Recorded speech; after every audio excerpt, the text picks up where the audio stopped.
Assalamualaikum warahmatullahi wabarakatuh, and welcome to the first installment of Youth Foresight Forum, where we will discuss the future of legal studies. Acting as the moderator today, I am Faiz, Naqib, Amirul bin Ramli, and joining me today are two esteemed guests. First of all, we have Associate Professor Dr. Zulkifli Hasan, who obtained his PhD from Durham University, United Kingdom. Dr. Zulkifli Hasan was a former Dean of Faculty of Sharia and Law in University of Science Islam Malaysia, and currently the Deputy Rector of Student Development and Community Engagement in IIUM. Nevertheless, the next panel here today we have is Associate Professor Dr. Sonny Zulhuda, who we can argue or we can say as a native in IIUM. He obtained all of his degree, master, PhD from IIUM. And he's currently a lecturer of Ahmad Ibrahim Kulliyyah of Law. So how are you, Doctor? Alhamdulillah, okay? How are you? Thank you, Faiz, for having me. Doctor. All right, thank you. So, how are you? How is everyone? Keeping safe and alive? Safe and healthy and in good form, inshallah. I'm in IIUM. I'm not going anywhere. I've been in my room for about 2 weeks plus. Wow. Inshallah, that's the best. Inshallah. Inshallah. We're still trying to connect with Dr. Zul here. But then again, I would like to thank you so much, Doctor, for spending your time with us. It is truly an honor to be sharing the screen with you. My pleasure. Okay, so for the viewers' information today, both of our guests here have vast experience in the legal field and the academic field. In particular, Dr. Zul, who is an expert in Islamic banking and Sharia, while Dr. Sonny is an expert in cyber law and information governance, security, as well as personal data protection. So we can see here today that our discussion here will be quite, for me, insightful. We can cover a wide range of perspectives from both the civil and Sharia. So before I think we move on to our first question, or before we begin our discussion here today, to our viewers, here are some things that I need to address. Well, first of all, this forum here today will be in Dwi Bahasa. Although we will try to converse in English as much as possible. If we don't manage to speak in English or we don't know how to elaborate the term, we will speak in Malay. Secondly, if you have any questions, do not hesitate to type down the questions in the comment sections. I will address the questions accordingly. And thirdly, don't forget to like Facebook page of PKPIM for the next installment of the Youth Foresight Forum. So is Dr. Sonny okay there? Yeah. Now we're still waiting for Dr. Zul. Yeah. It's okay, never mind. So Dr. Sonny, like currently, how is you? How are you? And how's your family? Are you guys okay?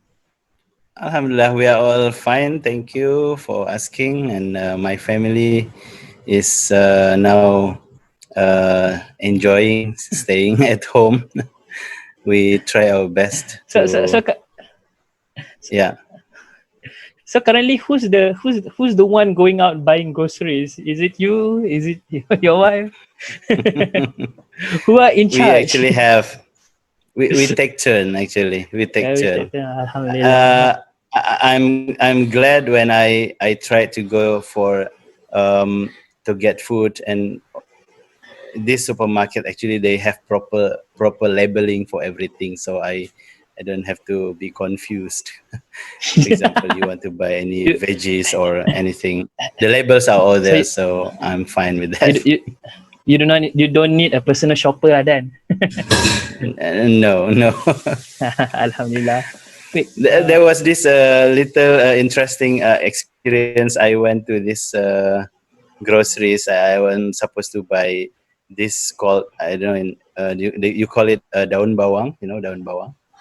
Yeah. I actually tried to find daun bawang near the bawang, but I didn't find it. So I realized it is actually in different rack, in different place. That's an interesting experience. So Alhamdulillah, your grocery shopping is not in harm, and you guys can take turns accordingly. Alhamdulillah, we have a stable, stable home, happy life. Okay, Dr. Zulkifli, you're back. Alhamdulillah. Yeah, How are Alhamdulillah. you back there? Alhamdulillah, I'm very, very good. Alhamdulillah, I just arrived from IIUM actually. Oh, Long journey. So about 2 hours to 3 hours. yeah, it has Okay. been a hectic day, right? So the extension of yeah. MCO until 20th April. So there's a lot of things that's happening. But then again, thankfully, IIUM has already extended the semester. Delayed, postponed the semester to 1st of June. So any MCO, never mind. The class, there's no class at all. So, Dr. Zul, okay. If both of you are okay, let's move on. Right. Maybe before we move on to the main topic of discussion, before we analyze the future of legal studies itself, it might be beneficial for me, for the audience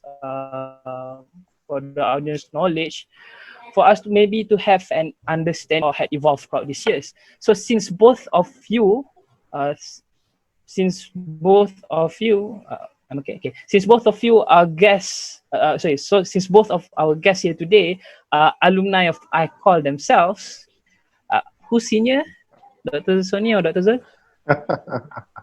I don't know. I think we were almost. I think I just happened to join 1 year before Dr. Zul. That's if you call it senior. But now he's my boss. So perhaps okay. But then again, well, both of you are both law graduates at the same time. Now you are educators. Maybe perhaps you can share with us a few of your experiences in the past during your LLB days, and maybe note on how different it is from what you observe today. Maybe who wants to go first, Dr. Sonny or Dr. Zul? Please, perhaps Dr. Zul, perhaps. Dr. Zul, Okay, thank you, Faiz. Okay, and also to Dr. Sonny and Farhan and everyone. Okay, thank you for the invitations. Wonderful opportunity for me to be given to this opportunity to share with all of you some thank insights. You so much. Okay. Talking about IIUM or talking about Kulliyyah of Law. Even during our times, not Ahmad Ibrahim Kulliyyah of Law, just Kulliyyah of Law. I think when I talk about AIKOL or talk about Kulliyyah of Law, I'm very emotional about it because I'm indebted so much to IIUM and to Kulliyyah of Law. My personal development, personal career, I really owed and contributed by IIUMs. So in terms of my experience in the Kulliyyah of Law, I think I'm very fortunate because I had experience, studied in Lebah Pantai, and then in PJ, and then moved to Gombak campus. One of the pioneers to explore a lot of things in Gombak. Not as it is by today. So the first thing that I would like to share with all of you is that the academics and the professors. During our times, very fortunate to have very notable and well-known tops fraternities, of legal fraternities like Tan Sri Harun Hashim, Tan Sri Wan Hamzah, Tan Sri Syed Agil Barakbah, and also Professor Ibrahim or the late Professor Ibrahim, and also combination with young academics, very energetic academics. Right now they are no longer young, with all of you. I still remember that the approach very, very different. Why? Because like Prof. Allah late Tan Sri Harun Hashim, very simple. The final exam, just one line questions. You can get a full marks. And the teaching methods, just sharing experience, okay, and so on. Okay, number one about the academic and senior professors. Okay, and number two about the teaching and learning facilities. I still remember until now, we need to wake up early and go to the library, okay, and to go to the library, and then we need to queue, okay, in order to photocopy cases, law cases. Okay? So meaning that we need to make sure that, okay, we have the reported cases, the original cases, and we need to line up to queue, to photostate, to photocopy, and then we need to read it. Not like today, you have very rich resources. During our times, if we can borrow the DVD of LexisNexis or MLJ, or very proud of it, a few thousands of cases, okay, but still we need to photostate it, we need to photocopy it. Okay, so right now you enjoy the resources, you can read it online, wherever you are, LexisNexis, Hein Online, okay, CLJ. And number three, the method of teachings. The method of teachings. Previously, the method of teaching is very conventional, very conservative. Okay, how to read cases, and then we case studies. Okay, very conventional. Okay, not like today. You have different tools of learning law or reading law. Okay, the ICT and so on. Okay, and finally, what I would like to share the difference with today is about the curriculums. Okay, the content, the core contents of the curriculums. Okay, because I involve, actually I involved in developing the law curriculums, particularly when we developed law programs in USIM. So I compile and analyze all curriculums from all 10 universities in Malaysia that offered, okay, that offered law programs. Okay, there are 7 public universities and 3 private universities, MMU, Taylor, and House. So from my experience, okay, developing these programs, okay, and my experience, okay, studied or read law in AIKOL or Kulliyyah of Law, we can see that during my times, okay, the different, the contents of the curriculum are little bit different, whereby, okay, during today, we are more focusing on also on the professional practice courses, okay? We call it a professional courses, okay? Whereby during my times, we don't have to do our practical, we don't have to do our internships. It's always optional for us, not compulsory. Okay, but today is a compulsory. You have the legal firms. So what I can share with all of you is that, okay, different time, different approach, but I really enjoy okay, my student days in Kulliyyah of Law, because I learned a lot. Okay, and I really salute to our professors, our young academics, okay, who contributed and developed the graduates. Okay, that's all from me as a start. Thank you so much, Dr. Zul, for sharing with us. I'm actually quite interested to know, like, you were saying, like, you just went to the library and photostate case laws. How long actually it takes for you to find the particular case law in the first place? Like, how do you know? Do you open one by one? Because we have the skills. Okay, we have the skills, so we don't have any problems. Why? Because we know, okay, through the All England reports, like say the Ramah Belatun to 1952, so we know how to find it. Okay, no need to search in LexisNexis. So I think sometimes I can beat the search in LexisNexis, perhaps. Thank you so much, Doctor. How about Dr. Sonny? Like, how does your experience translate throughout these years from being a student and now you're a lecturer? You can share with us your perspective, your view. Oh, Dr. Sonny's mic. Okay. All right. Thank you, Faiz. Thank you, Dr. Zul. You actually, what you did was you helped me looking back to those time. We were, I think, living almost at the same time. I started in 1995 in this PJ campus. I never been to this Lembah Pantai. I was in PJ campus for almost 1 year. Then Then when we moved to Gombak back in 1996, it was, for us, it was the first batch who actually started proper semester in Gombak. So we started in 96 and we completed it in 2000. That is the chronological context. So I did start in 1995, end of 95. And I need to tell you, I'm not going to repeat. I conquer most of all of the flashback and experience mentioned by Dr. Zul, especially regarding our great professors at that time and the way they taught us.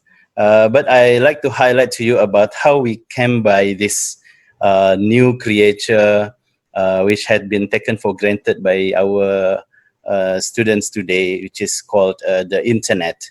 When I started in 1995, internet was unknown in the campus. So for your information, of course, I been corresponding with my families and friends back in Jakarta. So I had been calling them by phone, but it was very expensive. So our best communication method was, of course, writing a letter. You can write it short, but if you write short, you actually waste your resources. So you will write a letter up to 5 pages, 10 pages at once because you want to be efficient. So I wrote those pages of letter at once. Then I sent to my family, my friend, relative, back sent to Jakarta. So they gave me the postman. These people, they gave me option whether I want to use the normal postal service or the registered postal service. And I took the normal one. It's okay unless if it was very urgent. Then it took me almost 2 weeks actually for the letter to reach the destination, for my letter to reach the destination and to be read by the recipient, be it my family, my relatives, my friends. So you can imagine in 14 days only, and this is the 2 weeks like what we did in the initial MCO. Yeah, it felt very long, isn't it? So My God. my letter will only reach the destination in 14 days. Then what happened? That person, let's say if I wrote to my friend Mr. X, then after he received that, he will be writing back to me and sending it back to me, and it will only reach me another 14 days. Yeah. So you get the calculation. So basically it took us 1 month, yeah, to have our full and complete communication. That's why we have this very interesting topic of in under law of contract 1, always interesting topic about offer communication by post, isn't it? So Yeah. it was very 2 relevant at that weeks time. is so long. Postal rule. We call it postal rule. Postal rule. Yeah. You still remember that, Faiz, yeah? Yes.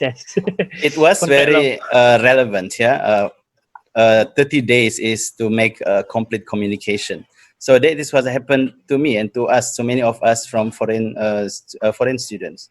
Then one day, things, there's like a light at the end of my tunnel. When someone told me, Sonny, we are now having internet in the campus. It was back in, I think, towards the end of 1995. Then I was asking, what was that? What is the internet? He said, internet, you can do Wow. research, you can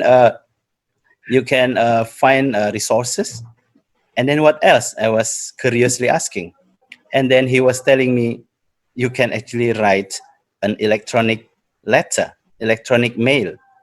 Then you can send to the other person wherever he is, and he will get it in a matter of minutes or maybe seconds. Then I say, is it true? Is that true? Hal sodakta. Yes, it was true. Provided, of course, the other person must have the same, facility and resource. So that's how it was amazing for me personally to know how beautiful the internet can be. that really shaped me as a person, shaped my attitude towards how I used the internet. Now I don't have to, at the time I didn't have to go to the post office and write, I didn't have to in the first place write pages of letters and then bought a stamp and went to the post office and hoping after 1 month that I will get the reply. You know, things got very different, revolutionary different. So from then on, and it was end of 95, then we started to have the internet, and we started to use the internet for some purposes. And if Dr. Zul still remember, for the whole community in UIA in PJ campus, we only had for the first time two computers with the internet. There were only two stations located inside the library where we can get the internet. So what happened, if you want to use the internet, that is another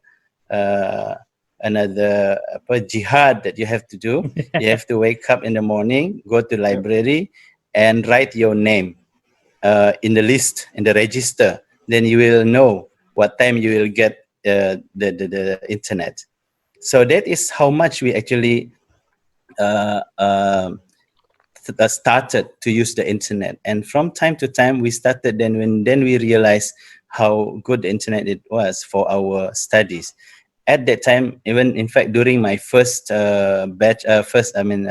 degree study period, we didn't use LexisNexis at the time. We didn't have that, but we used the internet for general resources, and we started to write emails and to some people. Now, I mean, things are so revolutionary different, you know.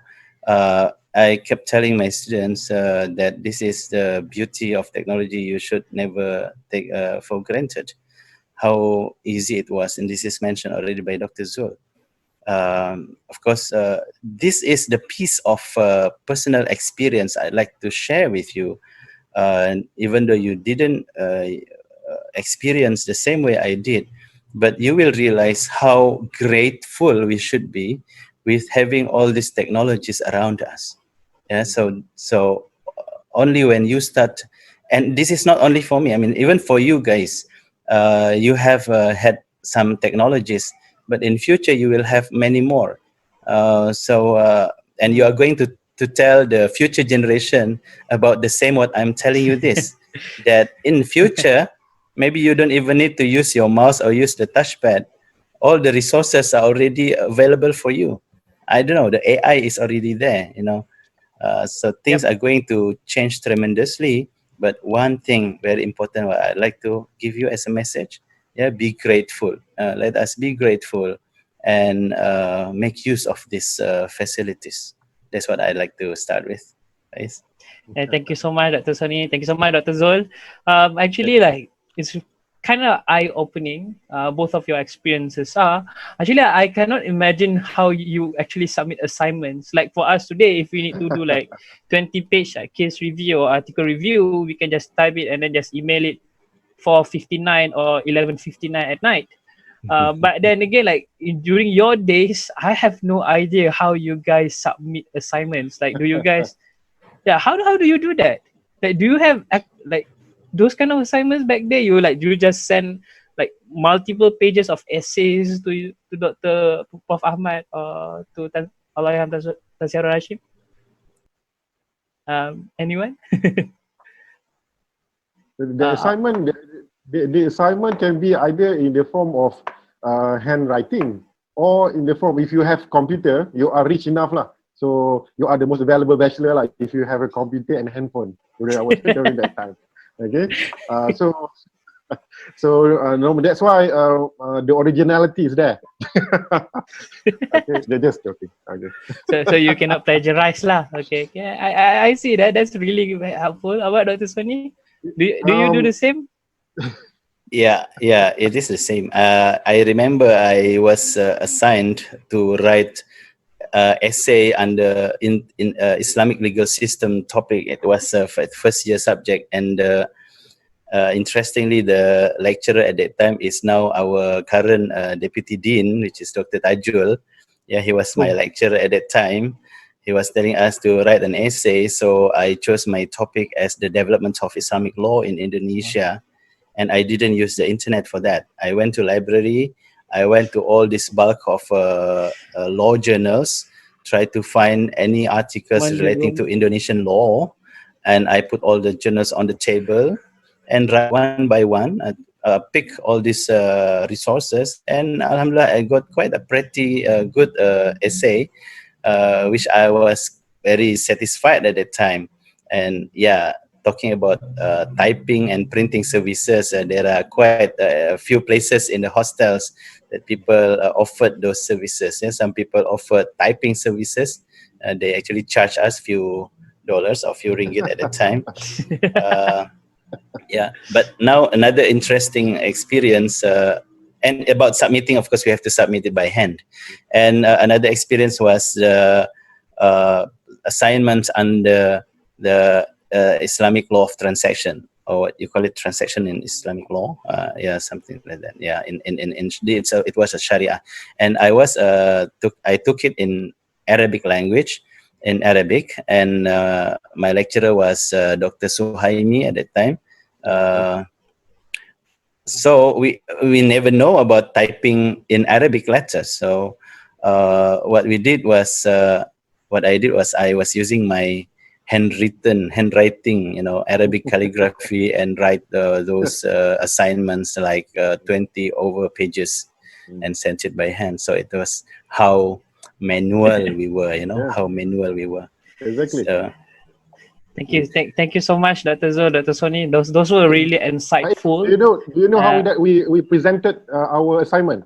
Okay, normally we don't have PowerPoint slide, So you guys use the whiteboard we lah, use kan? kertas majung. Oh ya Allah, kita majung. Subhanallah. We use a Sekolah kertas majung, rendah. kertas majung. Sekolah rendah, sekolah menengah balik. Okay, during our Flashback. times lah. Okay. Thank you so much, Dr. Sonny, Dr. Zul. That was continue. really, those were really insightful, and I believe that it gave our viewers much more perspective in regards to the difference between the past and the present. And I believe that those are the ways on how we can evaluate how the teaching method should evolve. How fast should we adapt ourselves with the current change of time? So now let's move to our main issue today. That's a main question of the day, right? So perhaps if we want to talk about future of legal studies, we need to talk about who's the main player of today, the internet. It's as easy as that. And of course, I understand as well that back then the question, like if you need answers to question of laws, they are regarded as an exclusive exchange that is obtainable only from lawyers or legal practitioners. You cannot search online. You cannot, it's really hard for you to do so. And nowadays, the internet already changed this dynamic.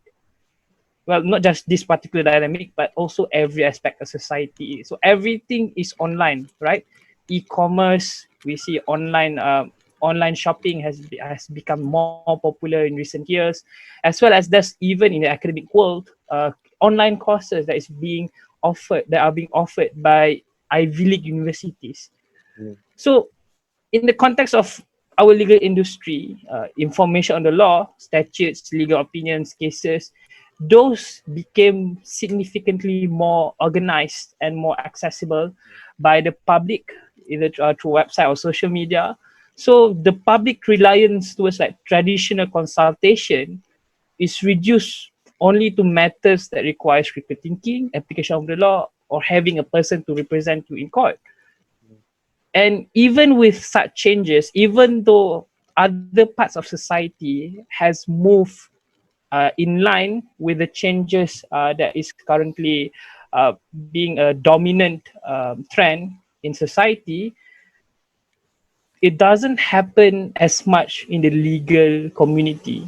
In fact, like a Forbes article stated that online courses have long been resisted by law schools, which kind of indicate that we kind of still prefer the traditional, face-to-face classroom model, same assessment method for the past 30 years. So my questions to both of you, let's just discuss about it. How should the current teaching method, adapt to this new dynamic created by the internet, where information is easily accessible by everyone. And as well, here's another part that is really interesting. Should we ditch memorizing case laws as a part of our assessment and shift our entire assessment towards teaching how to apply the law to serve the demands of the market for more critical thinking law graduates? So maybe for this, anyone? Okay, let me start, sir. Okay. Yeah. Thank you so much for the questions. Okay. I had through my experience. Okay. Alhamdulillah.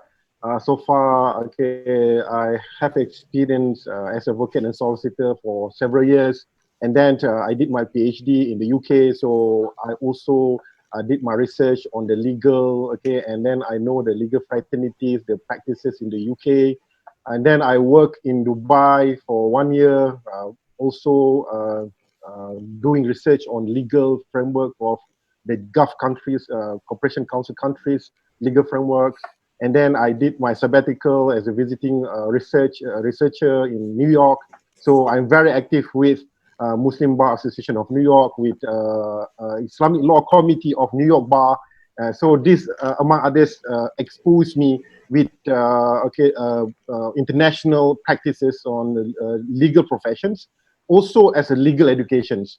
Okay, I can, from my experience, direct experience, I can see the developments as well as how the law schools responds to the change in the market. Okay, so talking about your question about internet, about technology. Okay, when you talk about the future of legal studies, normally when you talk about futures, okay, you must also respect the disciplines, how that you try to predict the futures. Okay, so as a member of the World Future Studies Federation, so I'm a member of World Future Studies Federation. So in the world, there are 3 mazhab on futurists. Okay, the first is European mazhab, World Future Studies Federations, and then American Futures Societies, near Mazhab in Toffler, Drucker, and John Nesbitt. And another is Asian Pacific Network, Prof. Sohail and so on. Okay, so until now, okay, we discussed a lot about the future, including the future of legal studies. And I wrote one paper on the future of the legal and Sharia education. Okay, I presented in Brussels during Muktamar Futurist Europa. Okay, this we call the Futurist Network of the Europe. Okay. Okay. So in order for us to analyze your questions, we need to know the insights to reflect the past, and then to know and to interpret the current situations, and then to the ability to predict the futures. Okay. So the first thing that we need to do is that we need to analyze the use futures, the past. Okay, so as you mentioned that, okay, the law schools, not only the law school, the legal professions, okay, also we call it slow, okay, in terms of change. Okay, if we read Revolutionary Routes by Alvin Toffler in chapter 5 about the clash of speeds of change, okay, Alvin Toffler mentioned clearly that, okay, law is one of the slowest, okay, institutions, okay, to change as compared to the civil societies, as compared to the corporations or to the companies. Okay, so number one is because I verify with your arguments that yes, slow. Okay, number two, okay, the use features of outdated programs in the law school. Okay, outdated. Number three, about the quality of knowledge. Okay. Number four is about technology, the legal text. They call it legal text. Okay. And number five, regarding with the law itself. Okay. That's in Malaysia about the Legal Profession Acts. Okay. These are among others. Okay. The challenges or the past futures, the use futures that we need to analyze. And then after we know the use futures, and then we need to look at and to scan, okay, the current situation. We call it the scan the futures. Okay, so to be fair to you, if you let's say if you read the law journals, even whatever the resources, the materials that we read, is that, okay, there are a lot of developments, okay, and changes happening, okay, in the markets, okay, not only on the legal education side, but also on the legal professions. So meaning that the legal profession and the legal educations, okay, must have a link, must have a good sync or synchronize between the legal educations and the legal professions. Okay, I give you an example. Okay, the developments on the legal educations. Okay, if from in the United States, okay, a lot of conferences and summit on the future of legal educations. Okay, they sit down 3 days conference to talk about the legal education, and they talk about the teaching methodology, they talk about the content, they talk about the features of practice and so on. Okay, and also to the legal professions.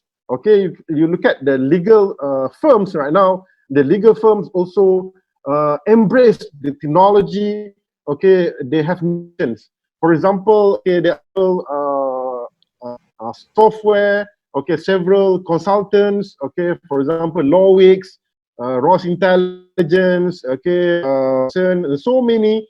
Okay, produce, okay, artificial intelligence that can provide services, legal services, accurate than the lawyers, okay, to some extent, okay, more towards conveyancing or contracts or agreement, a smart contract and so on, okay, but not on litigation. Litigation will still need a human beings, okay, will still need a human being. Okay, so what I want to, what I want to conclude, okay, to respond to your question is that when we talk about the youth futures, okay, and then the current scenario, the current situations, what type of law schools that we want to have, okay? So I give you 3 type of visions on futures of law schools. Okay, number 1, either we want to produce a practice-ready law schools, okay, or legal educations, or we want to produce a tomorrow lawyers, okay, law schools, or we want to produce or want to create a knowledge communities law school, legal educations.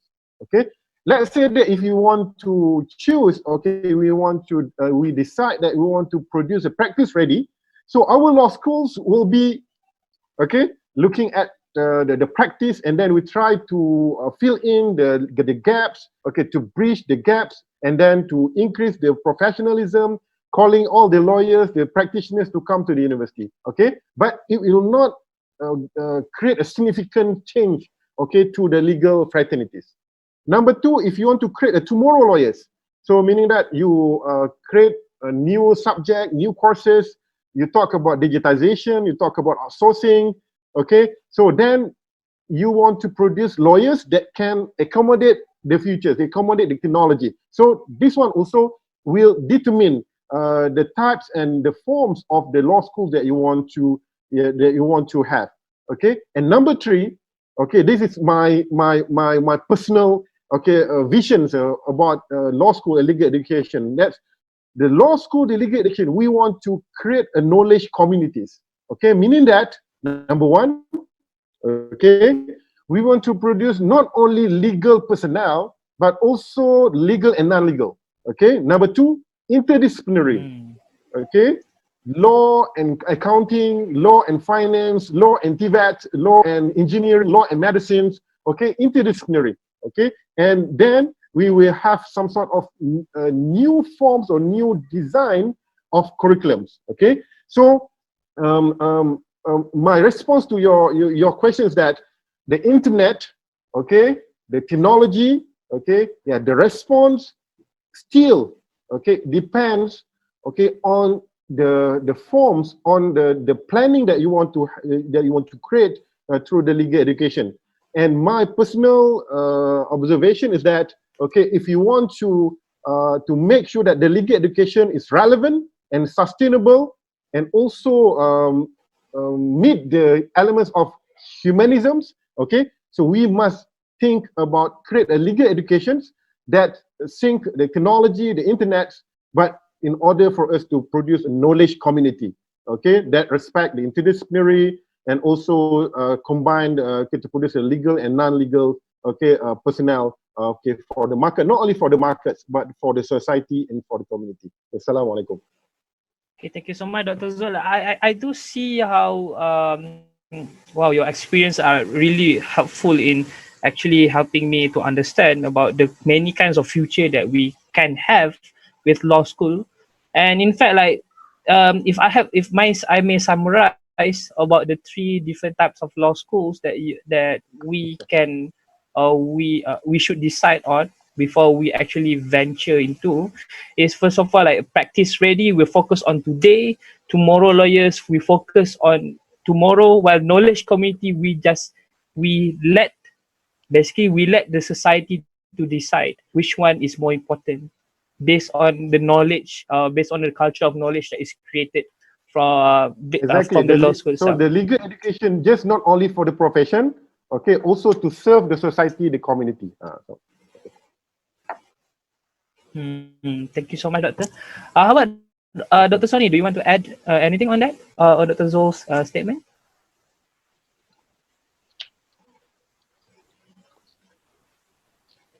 Oh.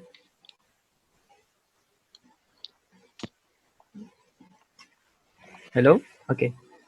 Unmute.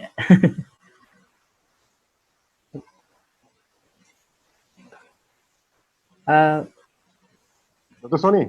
Yeah, Dr. Zul, sorry, can you say Dr. it's Sonny? Can been you unmute? mute. Yeah, it's been muted. Okay, okay, okay. So this is the trap of technology, and I've been telling students that when you use technology, you have two possibilities. Number one, you may look cool with the technology, but the second one, you may look fool with the technology if you don't really use it well.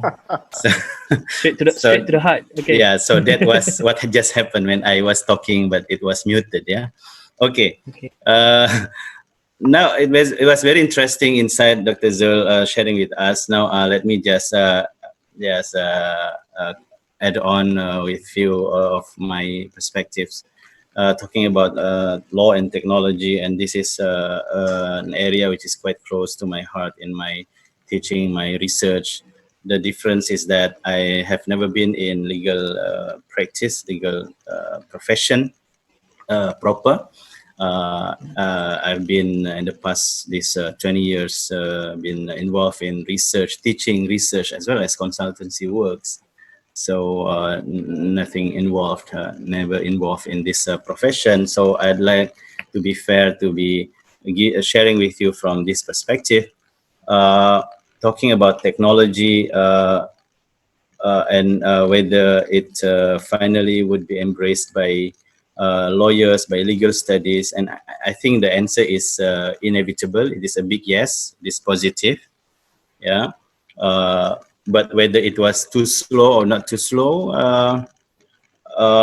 maybe it is a little bit too slow compared to others, because we in law or legal fraternity, basically we have been dealing with humans, and our main concern has been the human itself. Therefore, when the technology always comes, as a supplement. Maybe that is why legal studies has been slow in embracing the technologies. But I think now it is very inevitable.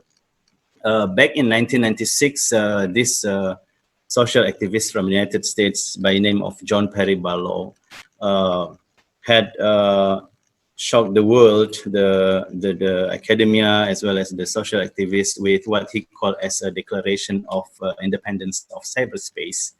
So he and his friends declared that cyberspace, back then it was 1996, must be free and must be independent from the hands of government. And when he said that, he was basically telling to the governments, you governments have to get away from this regulating the cyberspace, because it is not for you. Basically, it is not a natural habitat for governments. The background of this declaration of independence of cyberspace was because back then, in 1996, the United States came up with this bill on Communications Decency Act, where they wanted to regulate some offensive contents on the internet. So came up these people, the social activists, the technology activists, declaring the independence of cyberspace, basically opposing the idea of the government to regulate the internet. And of course, most of the parts of the declaration is rhetoric. You know, it is not really like somebody who is declaring, like declaring the independence of Indonesia. So it was very real victory for people. But of course, this is rhetoric actually. But this has been a very great piece of work that inspires lots of internet studies and research, including legal research about the relationship, the intersection between the internet or technology in general and law. So John Perry Barlow was saying that this is not the natural habitat for you, government, because this is totally a different environment. We are here, we have no boundaries. You government, you are mandated by people, but you are not mandated by our people in cyberspace. So he was actually saying cyberspace is totally a different realm, different place with different citizenries and different values. He was also saying that any attempt to regulate the internet is going to be futile or useless, because there is no way to enforce your law in our space, and there is no such a there's no mandate from our people for you to regulate us. And also, when you deal with the internet, you're actually dealing with something intangible. So these are among the thoughts that Perry Barlow was putting in his declaration of independence of cyberspace, actually challenge the legal scholars to actually to answer and to rebut, and answer and discuss what he was saying about the internet, which he thinks should be lawless, should not be regulated by law.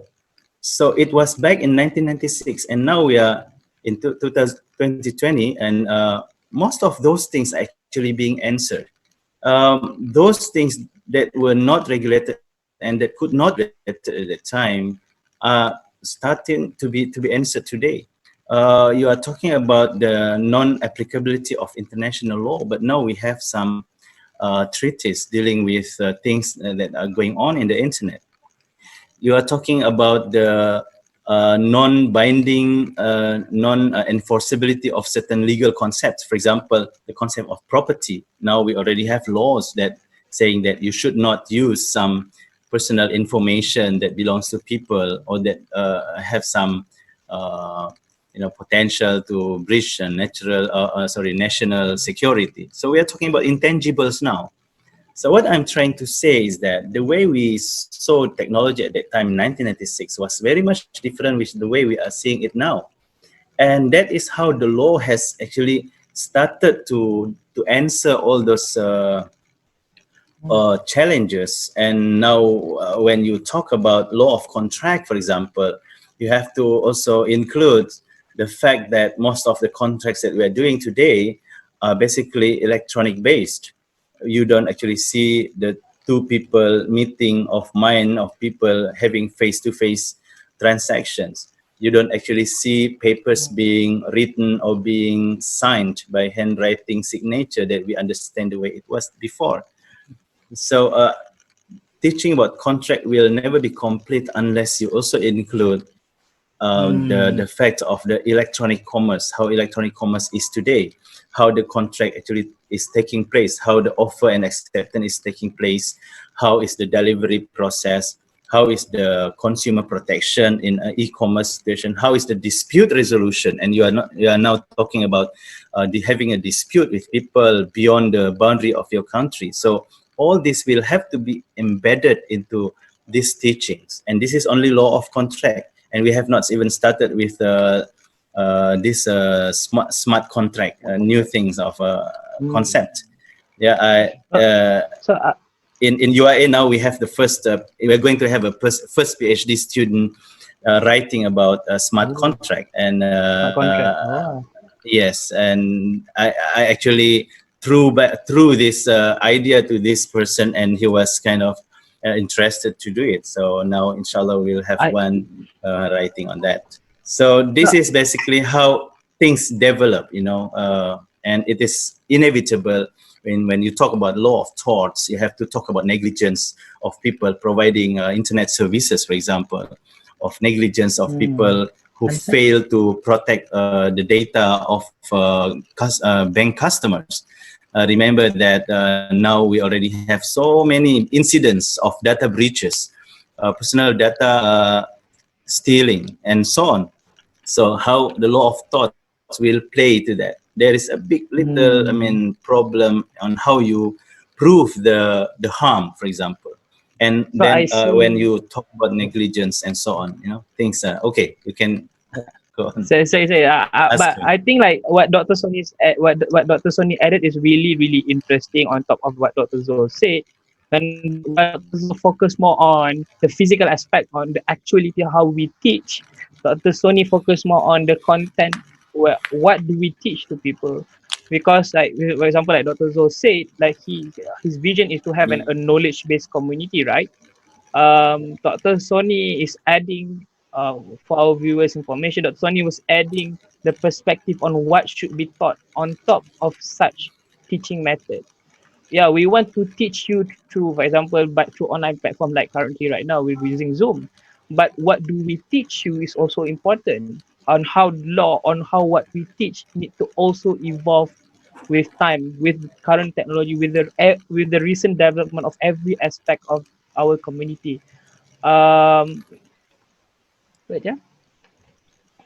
So thank you so much, Dr. Sonny, Dr. Zul. I believe that it's really the answers given it have provide a really wide general answer to the question that I posed.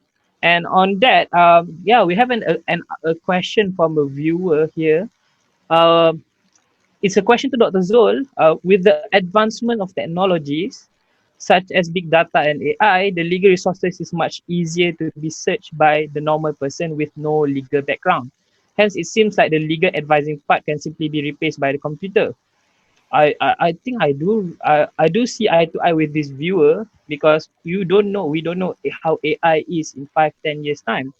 Hence, it seems like but the lawyers can still be relevant in the future if they have a strong communication skill to represent the client or convince the court. What's Dr. Zol's opinion on the importance of communication skills, especially for law students? Maybe a question to Dr. Zol, if Dr. Zol wants to address, Okay, or if you thank want you to give a so short much. answer. Okay, for the questions, I talk about big data, okay, data analytics, and then actually, okay, I presented a paper, okay, in Qatar. Okay, the future of this is on Islamic finance, the future of governance in Islamic finance, the future of Sharia governance in Islamic finance. Okay, and I presented the paper in front of all the ulama lah. This is ijtima or muktamar ulama sedunia of all Islamic finance in Qatar. So my paper has been published by the Edinburgh Institute Press. Okay, I just shared with all the shuyukh, the Sheikh Kabir. Okay, the ulama also might be replaced by the artificial intelligence. Okay. Oh, Okay, we might have a virtual or robot advisor for Sharia robot advisor or Sharia Mufti. Okay, and one ulama, okay, one alim, okay, try to challenge, okay, my statement, and suddenly one guy from Dubai, okay, from HSBC Dubai, say that we are doing it right now, just to support, okay, my contentions. Okay, so meaning that, okay, it's true. Okay, and even if you read the law journals, even if you read many reading materials, okay, the updates on the legal professions, you can see that particularly in the Singapore, in the US, in Canada, okay, in the developed nations, okay, they are really investing, okay, on the legal tech. They call it legal tech, okay, legal tech. And even they provide a very conducive environment for legal startup. Okay, for the legal startups. Why? Because they knew that in the future, this artificial intelligence is called disruptive technology, surely will affect their professions. Okay, so we must admit that. Okay, so in this regard, the questions, when certain legal matters can be resolved, can be reconciled through artificial intelligence, and how to respond to this change and to this development. Okay, so when you talk about the disappearance of jobs, the disappearance of legal jobs, legal services, you must also think that from that crisis there will create opportunity. Okay, so for me, even though the artificial intelligence or the big data, the data analytics can helps or can provide or can replace the human being, the lawyers, but at the same time there are other matters that only the human being can address it better than the artificial intelligence. So meaning that we understand, we admit, and we embrace that there will be some sort of potential disappearance or lack of why can I say that provide less legal services, but at the same time there are other opportunities that we can explore. I give an example.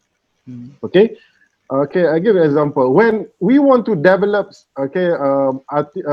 apps on certain concept or certain theory on probates and so on, the technicians or the who else, the computer analysts or the IT engineers, who can do that, but still the contents come from the legal personnel, come from the lawyers, come from the individual that knows the law. So meaning that we still have the opportunity to explore other areas that we can lead, that the human being still relevant. Another thing is about litigations. When you talk about litigations, still for litigations, still human beings are better than the artificial intelligence. In the future, I don't know. But what I want to conclude here is that when we talk about the future, we talk about the big data. You cannot solve the problem from the same consciousness that created it. You cannot solve the problem that from the same consciousness that created it. We must learn to see from another dimensions. So from another dimension that might help us to beat the artificial intelligence, to beat the robot and so on. So my last answer is that to this question is that talking about artificial intelligence and big data that might replace a certain jobs or certain services of the lawyers, but it will not annihilate, or it will not stop the lawyers to explore more innovatively, creatively, other legal services. And in fact, I just want to end my answer just to quote Scott Harvey, in his books. He said that the future, he said that the liberal arts will rule the futures, will rule the world, not the artificial intelligence, not the technology. And then the liberal arts, we talk about the liberal arts, the human beings, the lawyers, the mankind, will rule the world. IT, big data, just a tool. Thank you. Yeah, thank you so much, Dr. Zul. Yeah, I do see that how a communication skill should be someone that's really should be a skill that should be really should be practiced and should be within every law graduates. Now we actually have a question to Dr. Sonny, but then again I think we have a call from Brother Mustaqim from Dominic Tan and Co. Brother Mustaqim, are you on? Yeah, I'm on. Okay. All right, Brother Mustaqim, you have a question, if I'm not mistaken. All right. Can you address on it? Yeah, can. Okay. Sebelum tu mungkin saya ingin kenalkan diri saya dulu lah. Nama saya Mustaqim, graduan AIKOL lah, IIUM student dulu. Saya pernah belajar dengan Dr. Sonny dulu, kelas start. Yeah, I still remember you. Okay, jadi insyaAllah baru-baru ni Saudara Farhan ada tanya saya lah berkenaan dengan pertama apa yang berlaku sekarang ni dekat bidang profession peguaman dekat Malaysia. Jadi mungkin sedikit perkongsian apa yang berlaku sekarang ni. Jadi sementara dalam MCO, apa yang terjadi ialah kita boleh nampak bila pasal profession undang-undang ni dia tak ada dengan sendirinya sahaja. Dia bergantung juga dengan perkara-perkara lain. Contoh macam conveyancing contohnya. Kalau LHDN tutup, pejabat tanah tutup dan sebagainya, kerja-kerja conveyancing tak boleh berjalan. Jadi nak tak nak dia punya firm tu kalau buka pun lepas ni memang dia tak boleh nak buat kerja. Jadi itu situasi yang terjadi lah dekat Malaysia sekarang ni lah. Berkenaan dengan pergerakan firma-firma guaman. Dan kalau kita tengok statistik, dah 18,000 atau 19,000 peguam-peguam yang dekat Malaysia ni, dan kebanyakan firma-firma yang ada merupakan sole proprietor. Jadi nak katanya firma-firma guaman ni firma yang kecil-kecil lah. Jadi bila kita dalam keadaan sekarang, kebanyakan firma-firma guaman yang kecil-kecil ni banyaklah terganggu dia punya bisnes dia. Sebab kita tak boleh lari daripada fakta yang undang-undang ni juga adalah bisnes. Sebab kita ada kos kita sendiri, kalau ada overhead sebagainya, benda-benda tu yang kita kena cater dekat dalam firma guaman. Jadi sedikit sebanyak bila contoh macam ni lah pejabat tanah sebagainya tutup, dia punya bisnes juga terganggu. Itu yang pertama lah. Kalau macam corporate contohnya, macam corporate ada kawan saya memang dia punya firm untuk corporate memang tak bergerak langsung. Jadi itu antara cabang-cabang undang-undang yang profesi yang terganggu sikit lah. Cuma satu, mungkin ni pendapat peribadi, bila kita kata essential service, bagi saya secara peribadi saya rasa undang peguam terutamanya perlu dimasukkan dekat dalam essential service. Contoh sebab apa saya cakap macam tu, bila kita tengok dekat balai polis contohnya, reman dijalankan macam biasa. Jadi kalau tak ada peguam yang standby atau prepare untuk hadapi perkara-perkara macam ni, jadi benda tu kita tak nak adanya berlaku abuse of power daripada pihak penguasa. Jadi bila kita cakap cerita macam tu, nak tak nak kita kena masukkan profession peguam sebagai salah satu essential service, supaya kita boleh uphold justice lah, tak adanya abuse of power daripada penguasa. Dan mungkin itu yang pertama lah yang saudara Farhan suruh saya mungkin sentuh sikit pada malam ni. Dan kemudian yang kedua, ni adalah nasihat kepada bakal-bakal graduan undang-undang untuk masuk ke dalam bidang ni lah, profession peguam. Yang pertama saya rasa mungkin persediaan daripada segi fizikal dan mental. Untuk contoh, masuk yang paling mudah dalam chambering lah. Jadi dalam tempoh 9 bulan chambering tu, dia punya teori dan aplikasi sangat-sangat, memang kita faham teori law sebagainya, tapi bila sampai kepada aplikasi, kita terpaksa deal dengan bos, kita terpaksa deal dengan klien, jadi kita terpaksa deal dengan situasi sebenar. Jadi benda-benda ni yang kita tak belajar dalam kelas. Jadi saya secara peribadi, saya rasa peguam-peguam, terutamanya alumni lah, patut turun kembali ke universiti masing-masing supaya diorang dapat bagi persediaan kepada adik-adik ni, supaya nanti tak adalah culture shock.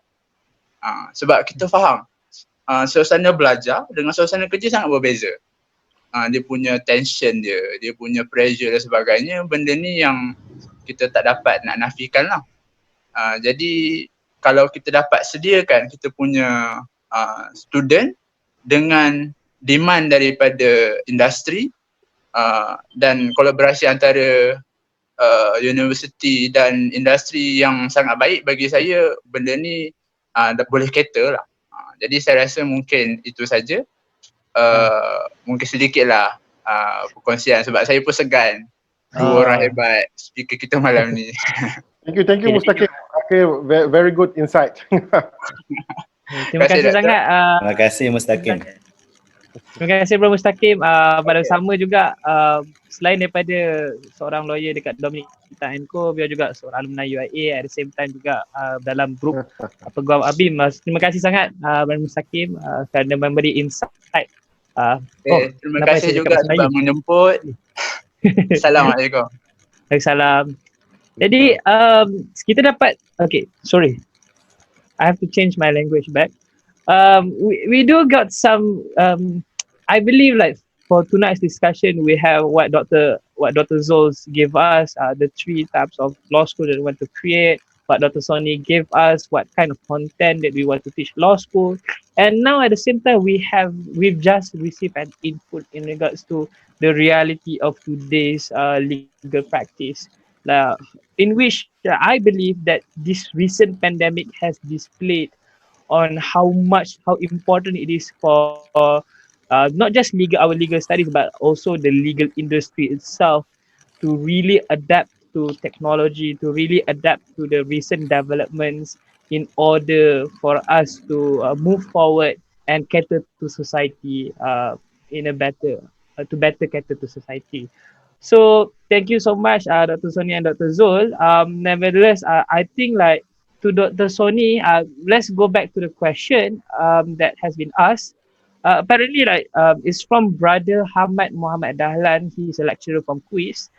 He's asking, can panels elaborate further how to apply specific technology and vocational or TVET in legal curriculum or syllabus in university? Maybe this question I provide to Dr. Sonny, since you're a lecturer. So maybe you can elaborate on that. Okay, how much time I do have? Right. Let me know. Oh, wow. Okay. Can you hear me now? Oh. Yeah. Can you hear me? Interesting. Yes. Yeah. Okay, sorry. Okay, let me just, since I prepared something. So, do you see it now on your screen? Yeah. We see. Maybe now I just want to highlight this slide. Okay, it is part of what I wanted to highlight previously. So there was this question that also intersect with this slide. This is basically the whole thing of what we are talking today for the future of legal studies. But before that, I really appreciate what has been shared by Brother Mustaqim. Few things I can help highlight also part of what he faced and the challenges that he faced. I would also like to highlight part of them here. So you are talking about, I mean, the question is asking about developing the curriculum, reforming the curriculum. But let us have some overview of the bigger picture first, because changing curriculum is actually technical. Changing curriculum, reforming curriculum is something more technical, and there is one of the part section here on this slide you will see. But first thing first, of course, we want to ask ourselves, we want to ask a very big question: what do we want to achieve in the legal studies? Do we want to achieve lawyers who memorize cases? Do we want to achieve lawyers who simply can argue or debate? Of course, not any one of them, but actually a combination of them. So two things we are looking forward is what do you want to achieve them in terms of ethical and in terms of professional perspective. When you talk about ethical, I think we have to remind again, and legal studies is part of the bigger education agenda. And in this country, you don't see anywhere else but for your falsafah, pendidikan negara in Malaysia, that we have been upholding this from since a long time. So we will have the answers of what we want to have, what we want to be for our next law graduates. And we can go back to this falsafah pendidikan negara. And if anyone needs a reminder about this, I have this falsafah written on this slide. And it is in Bahasa. You can have the whole thing, which I am not going to read. So for any type or any part of education, any disciplines, of course, we are going to go back to this. And it is a very beautifully worded, beautifully designed phrase that reflects what we want to have, what we want to achieve in our education. It is a very comprehensive excellence. So it is a very comprehensive excellence involving all. And this will apply to anyone learning law, anyone learning something else, economics, business, engineering, human sciences, religious studies, and so on. We will go back to this. So we will find answers at nowhere but this falsafah. So we have to go back to this again. And this will never change, no matter what technologies we are in, no matter what, because this is a very fundamental thing. It doesn't change just because the technology changes. You still need a comprehensive excellence and an ethical person who believes in God, who believes in moral values, regardless of how modern you are in terms of technology adoption. So that is about the ethical values. Now we want to talk about professional. And this is where you will see shifting, the shift. We talk about law graduates. So the question will be, if you remember from my class, Faiz, you were in my class of thought, were you? No, I was with Dr. Suzy. Oh, you were in my contract, were you? Because I remember seeing you in a class. I don't know. I maybe. I think there was a time I salah masuk kelas. So right. So that's the only one that I saw you in the class. Yeah, that is a mistake that brings to experience of our meeting. It's fine. So I don't know how it happened. Maybe you mistake the schedule. So we are talking about what you want to achieve in terms of professionalism. You are talking about you want to have a lawyer or law graduates, legal professionals who are able to respond correctly to the surroundings, to the environment. Yeah. So the environment changes, the circumstances change. So we need to have a person who is so agile, who is so ready to look at circumstances. So we are looking at a new set of professional standard. If you remember the thoughts class, we have mentioned about the reasonableness, reasonable standard of a duty of care of professionals. This will never change just because technology changes. We want to have a legal professional who is able to serve the society, use their knowledge for the benefit of the society, and so on.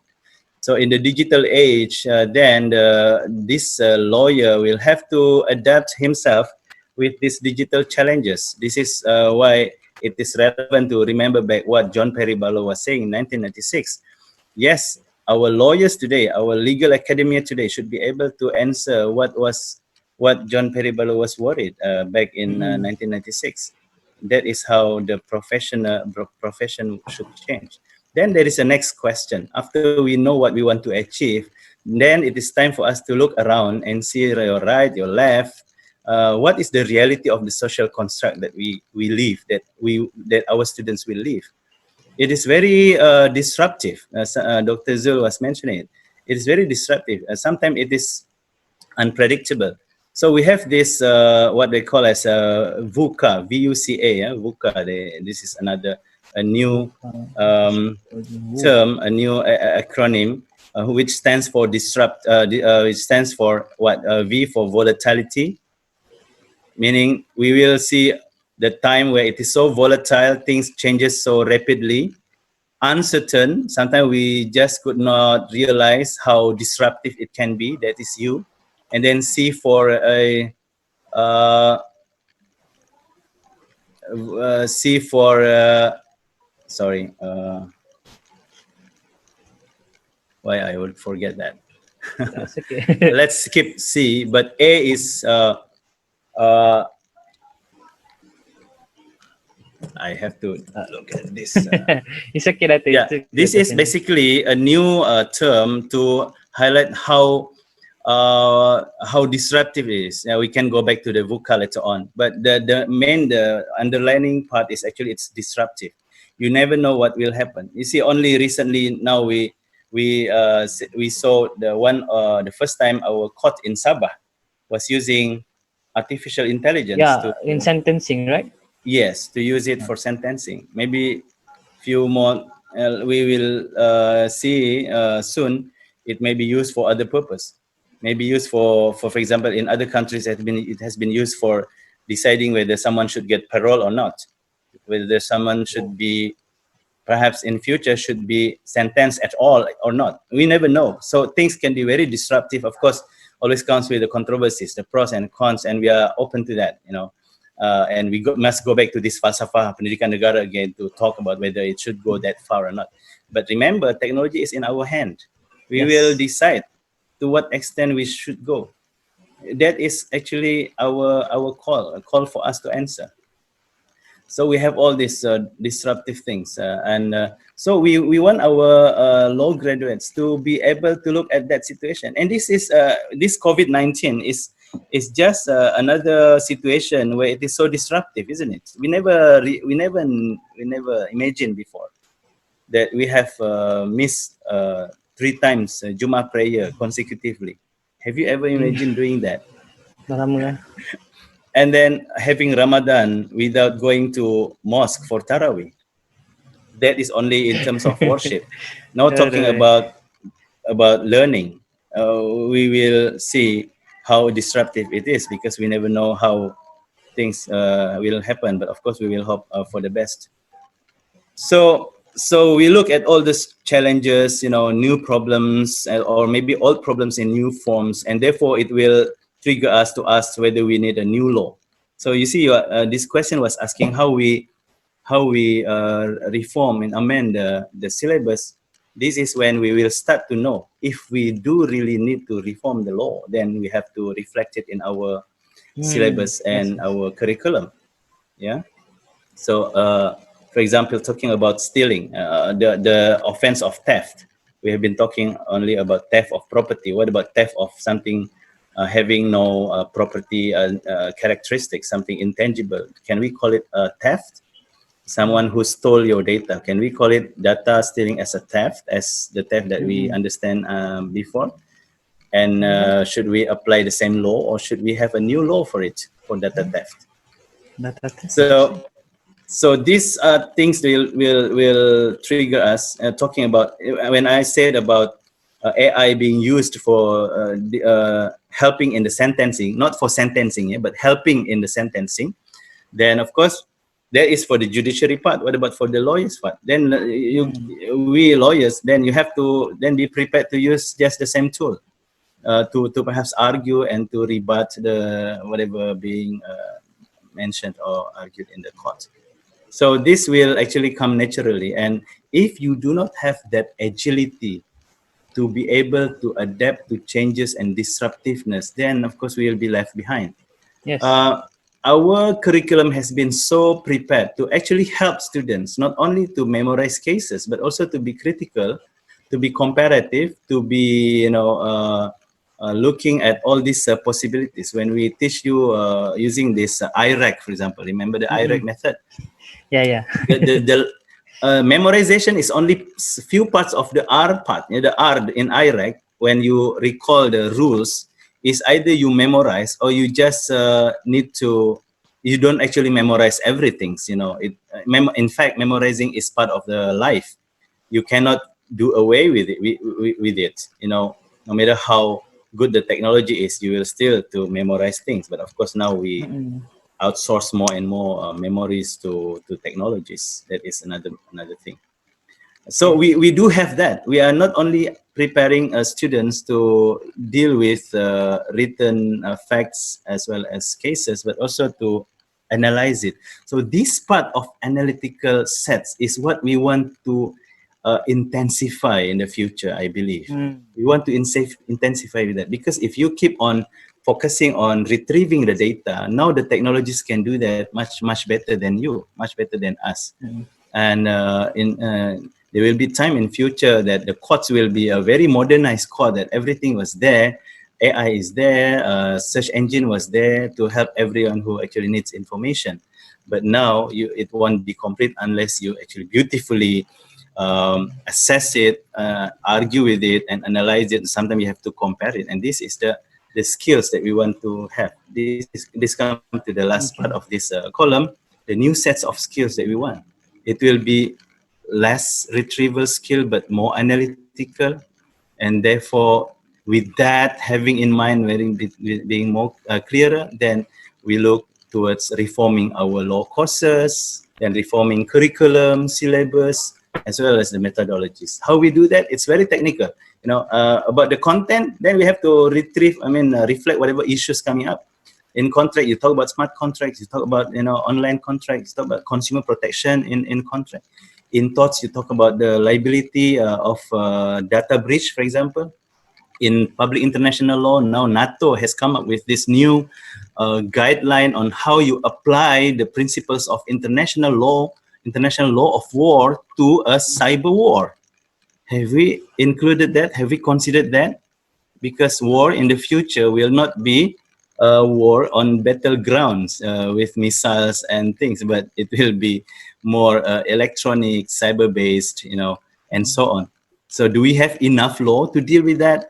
So we have this few development where the current law of international, you know, law of war and so on, and humanitarian law now being implemented in the realm of cyber war. So these are things that need to be reflected and retrieved in our syllabus. Of course, I'm not going to talk about banking. It's like it is Dr. Zul's area where so much has been, you know, so much has been included from the technology perspectives. So this will come naturally if we have, you know, the bigger picture. And talking about methodology, we have plenty of choices now. And because of this COVID-19, we have started this a lot of online methods, learning methods, one way or another, synchronous and non-synchronous, text-based, video-based, sound-based, and these are all, you know, technical, I would say.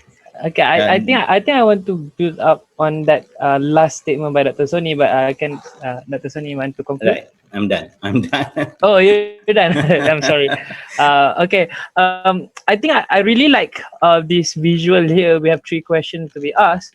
But if I have to summarize, if I have to say, okay, I already received a notification. We only have 10 minutes left. But then again, like probably if I am going to put today's discussion in a form that we can visualize, it's kind of like, you know, you want to teach someone how to drive, right?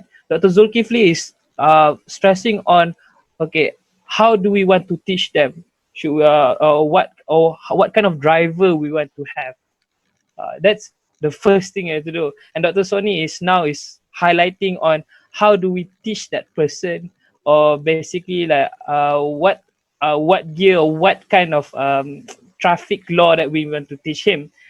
Now let's talk about what kind of car he should use, which is what kind of technology or what kind of platform that we should utilize for future legal studies.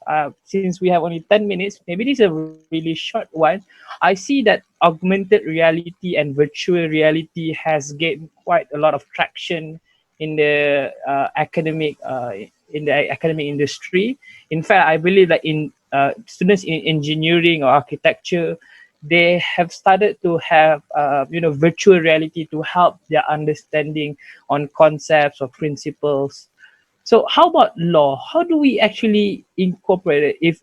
If both of you can give a short answer, how do we incorporate it? Because what I have in mind is, imagine if we can have like a VR, and then like we can virtualize the court setting. In actuality, you can have the judge in front, you have the media all taking not taking picture. Your media cannot take pictures. Sorry, you have people. They have a huge crowd, and now you're doing your own muting, like that kind of example.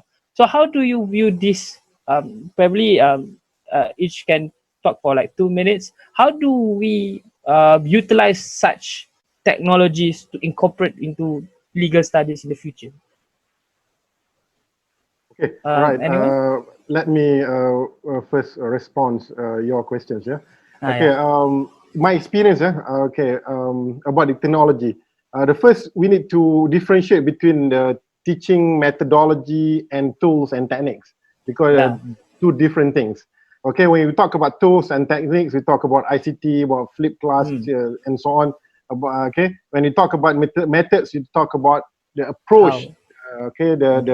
The methodology that you used. Okay, in teaching. Okay, legal educations. Okay, for example, my experience in Foreign Law School. Okay, I still remember the professional practice. Okay, the class really just like in the court. Okay, they invited a top judge in New York, and also they invited the top senior lawyers in New York in the class, and both judge and lawyers, senior lawyers, quarreling each other in the class. So the students interfering, and then try really appreciate the discourse in the class. This is in New York. When I was in Harvard, the same thing. Meaning that the methodology, even though they use all the ICT facilities and so on, but still the discourse, the discussion, still using the method. So when we talk about the teaching methods, for example, there are classification of teaching method in law, conventional method, theory research, and we call it a collaborative methods, a clinical method, legal education, field action methods, case methods. So this is all the teaching method. I think we can retain, we can maintain, and we can continue with this methodology. But in order to make it all of these methodologies more interesting and more in line with the soul of the new generations, then you can incorporate the tools and the techniques. Use ICT, use the flipped class, use the WebEx, use Google Hangouts, use the Microsoft, and so on. So meaning that you don't have to introduce a new methodology, but you synchronize, that you integrate, you synthesize between these two, and this will make the objective and the higher objective of the teaching or the legal educations can be met. So what is more important, not only the tool is only the wasilah, the wasail. The maqasid is different. The maqasid will not be meaning that the higher objective of education. That's why when I talk about the future of the educations, I always talk about the maqasid. I always talk about the higher objective, meaning that the ends or the objective of the law school, whether we want to produce only the practice-ready lawyers, or just we want to produce a future lawyers that can accommodate the futures. But for me, the end objective, the end of the tunnel, the end objective of the legal education is that to produce a human being, a legal personnel that can serve the communities. So meaning that, the future of legal education, looking at the tools, looking at the methods, is not only to produce lawyers, to produce a legal personnel, to produce a legal person, but what is more important is that the legal education can contribute towards developing okay, the human being, okay, by appreciating the interdisciplinary, by developing, okay, the thinking skills, okay, and so on and so forth. So I conclude my answer to response to Faiz questions that, okay, whatever methods that we use, okay, it is always acceptable. The tools will only put added flavor, okay, to it, okay. But what is more important, we guarantee, we ensure that the teaching methodology will accommodate, will meet the higher or the end objective of the legal education. Thank you. Thank you so much, Dr. Zul. Dr. Sonny, do you want to add on that? Yeah, I couldn't agree more from what Dr. Zul was saying. Let me just add a little bit. Technologies develop, yeah. What we didn't have in the past, now we have. What was expensive in the past, now getting cheaper. So if you are talking about some technologies which are still costly, that is one of the biggest hurdle. I must we just be being realistic. Even when we talk about connectivity, it already becomes a problem. That is why we didn't go for synchronous online teaching, because we still consider the different level of internet penetration from our students, unless you're talking about all students who are living at the same place in the hostel and so on. So first thing first, let us see realistically how able are we to do that, you know, in terms of technology preparedness. So technology preparedness requires another important element, which is funding. If you want to have all those technologies, which we should not have a problem with. Just because we are teaching law doesn't mean we are anti-technologies, isn't it? Because we have been using all these technologies for shopping, we have been using all the technologies for research. Why can't we use those technologies for other things like teaching? But we have different levels of complexities of the technologies that we are using. First, we have been using this slide projector. We have been using, you know, PowerPoint. basic PowerPoint, basic computing, computers. We have been using videos. We have been using media posters and so on. But when you want to upgrade that, meaning you have to have more fund. Then it's a question of governance and management to decide how far you are ready. I'm not actually talking to anyone specific, but if this is the question for UIA, for example, so how much is the UIA ready to invest in those things, not only in the technology but also in preparing the humans, yeah, the lecturers, the administrative staff, as well as the student that requires education, training, and so on. So these are things when you get realistic and you want to use those technologies. These are the questions that we're going to have. So we have no problem in using that, and I think we should start considering, you know, using this VR, which I have used for watching some YouTube videos back home, maybe for some learning activities in campus. But we just need that technologies. And what about learning? Some people have been arguing, no, we have people of different capabilities, but I can share with you, and Faiz was the witness when we have this half-day course workshop on learning Zoom and learning classroom. We have senior professors there who was for the first time knowing about this solution, and I think you will be pleasantly surprised that we actually learn quite fast. Fast. So there is no issue about learning it as long as we plan and propose it properly. Therefore, I don't see other reasons why we don't do that. We can try. But remember, technologies develop. You just need to be smart when you are investing. You don't invest one time, which is so expensive, but you are not going to use it efficiently in the future. That's about it. Now, let me just do maybe some last concluding part. Maybe Dr. Zul also want to conclude after me. Look, we have this agile and disruptive environment around us, whether you are a layman, whether you are a worker, whether you are a student, whether you are a student at certain disciplines, you need to be just embrace those changes, and don't be afraid of losing your job. Of course, job market changes, you know. And I've been telling my students in my cyber law class, when you learn data protection, that is one of the blue ocean that you can swim through and get a benefit in near future. This is one of the new job markets, yeah. So job markets do change from time to time. Don't worry about your jobs being law professionals, being lawyers, being replaced by robots. People have been telling, are we going to have the same job? Are robots going to replace us? I have a very short answer for that. Yes, robots will replace you if you start acting like robots. Yeah, if you start acting like robots, yes, you'll be replaced by robots. What does it mean? What does it mean, acting like robots?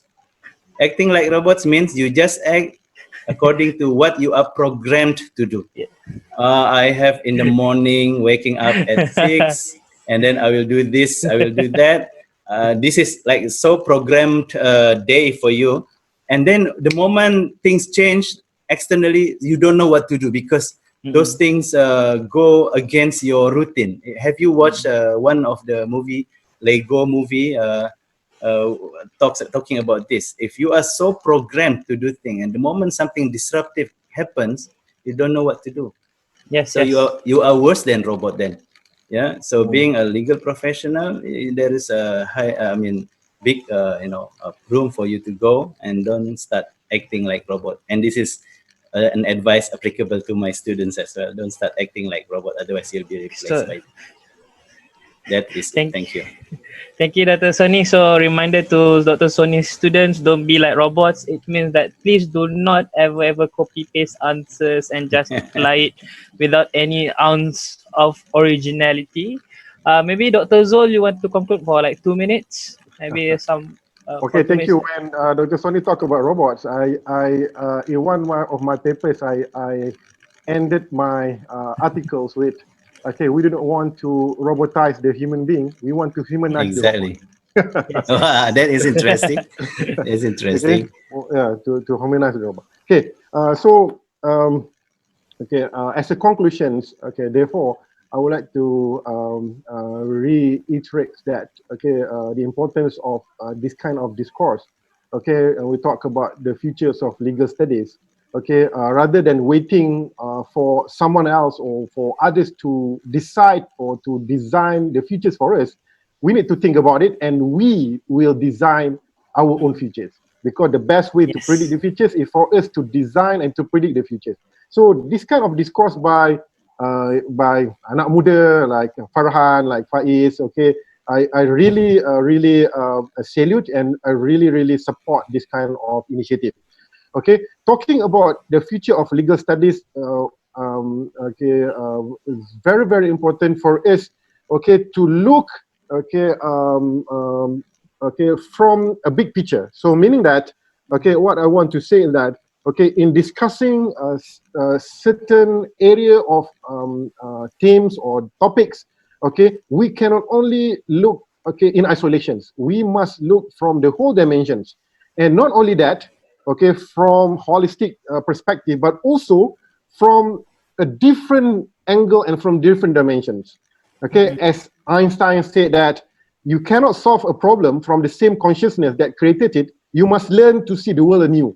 So meaning that, okay, you must learn to see something from a new angle, from new perspective. Okay, and in order to resolve or to address, or in order for us to prepare or to discuss about the future of legal studies, what is more important, okay, on top of the content-wise, the programming, the big data, the data analytics, the artificial intelligence, okay, we admit very important. But what is more important, as Toffler says, okay, the literacy of the 21st century, okay, is not about reading, writing, or calculating. Okay, the literacy of the 21st century, including in legal profession, is that to learn, to unlearn, to relearn, and co-learn. Okay, so meaning that, if we want to analyze something, we must look from this angle. Okay, we must be ready to learn, to unlearn, to learn, to co-learn, and also to relearn. So if we can have this kind of literacy, I don't think that we will have problems. Assalamualaikum.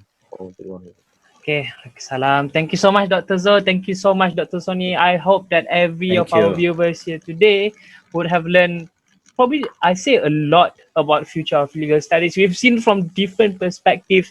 As I would like to just do a quick summary. Dr. Zul talked about the 3 types of law school that we want to create, in which why don't we just create a law school that can create its own future. And then we have Dr. Sonny who talk about the content, what kind of content that we want to teach law students before we have a really insightful input from Brother Mustaqim in regards to the reality of law today, in which we cannot see law on its own. We need to also consider other sectors, because law doesn't stand by its own. It requires other sectors as well to work with. Law cannot be done without any enforcement. Enforcement involves other sectors. Law cannot involve without the legislation. The legislation involves other sectors. So this different kind of view, this different perspective, these different factors need to be put into consideration before we can actually construct our own framework for future laws, for future law students, for future law graduates. How do we want to mend them together? And I really grateful. I'm really honored. Thank you so much, Dr. Sonny. Thank you so much again, Dr. Zulkifli. And to our viewers, thank you so much for joining with us tonight. So with that, I would like to say Assalamualaikum and see you in the next installment of the Youth Foresight Forum. Thank you very much, Faiz. Thank you, Dr. Sonny. Yeah, See you thank next you, time. Dr. Zul. Thank you, everyone. Thank you, Bye. Brian.